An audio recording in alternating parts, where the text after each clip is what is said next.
Allô, donc aujourd'hui, à l'aide de notre invité, Monsieur Hajime, on va voir les différents kumikata au judo, donc les différentes façons de prendre le judogi.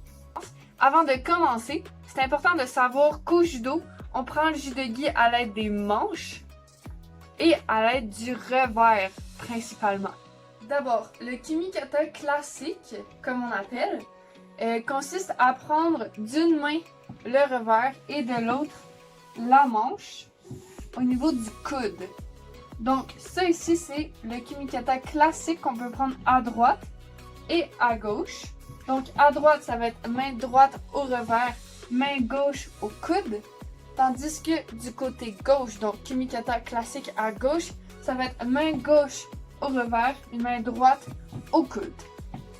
Le kumikata classique, c'est celui qu'on voit le plus souvent et qui est le plus utilisé pour faire les techniques et lors des combats. Ensuite, on a le kumikata neutre qui consiste à prendre des deux mains le revers. Donc, on a un revers dans chaque main. Donc, c'est une prise de kumikata qui est très centrale, souvent pour rentrer des techniques. Ensuite, on a le kumikata en bout de manche qui consiste à prendre de chaque main une manche.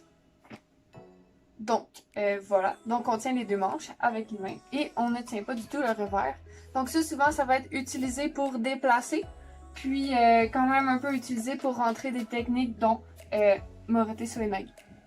Ensuite, on peut prendre le revers en haut, donc derrière le cou souvent.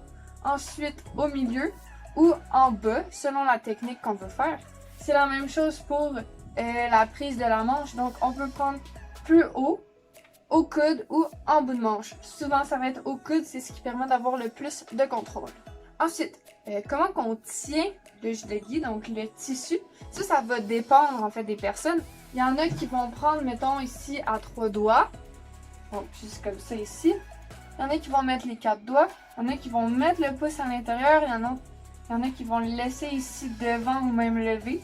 Donc ça dépend de chaque personne, en autant que tu sois confortable, que tu aies du contrôle et de la force. Qu'est-ce qui est interdit? Donc, il est interdit de prendre à l'intérieur de la manche, comme ça, de mettre soit les doigts ou le pouce. Donc, c'est interdit de prendre à l'intérieur de la manche. Ensuite, Monsieur Hajime, il est fatigué. Ensuite, il est interdit de prendre en dessous de la ceinture, que ce soit la jupe du judogi ou le pantalon. Autre petit détail qui est interdit, ça s'appelle la prise du pistolet.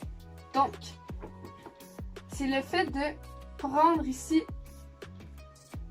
le haut de la manche, donc le coin comme ça, ou en dessous comme ça. Donc, comme si on tient un pistolet. Parce que ça ici, là, quand on prend un coin de la manche, là, puis qu'on le serre, c'est que ça vient bloquer le poignet de ton adversaire comme ça ici. Ou en dessous, comme ça. Donc, c'est interdit de prendre le judogi comme ça. Un petit point aussi à ajouter, c'est important de bien comprendre que s'il y a quelque chose d'interdit, c'est parce que souvent c'est dangereux. Donc, c'est pour ça en fait qu'il y a des règlements qui permettent de dire qu'est-ce qui est permis, qu'est-ce qui n'est pas permis. Donc, tout ça, c'est dans le but d'assurer la sécurité des judokas lors des combats. Finalement, un petit règlement qui est peut-être plus ambigu, c'est celui de si on a le droit ou pas de mettre les deux mains sur une même manche. Donc, la tolérance face à ça, ça va être différent selon les règlements qui sont en place. Mais il faut savoir que de façon générale, tu peux mettre les deux mains sur la manche seulement lorsque tu fais ta technique.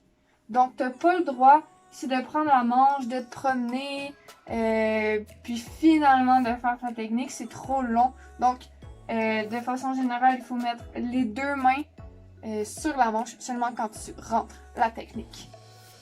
Voilà, ça conclut la petite capsule sur les kumikata. Si tu as des questions, n'hésite pas, on va pouvoir te répondre. Bonne journée!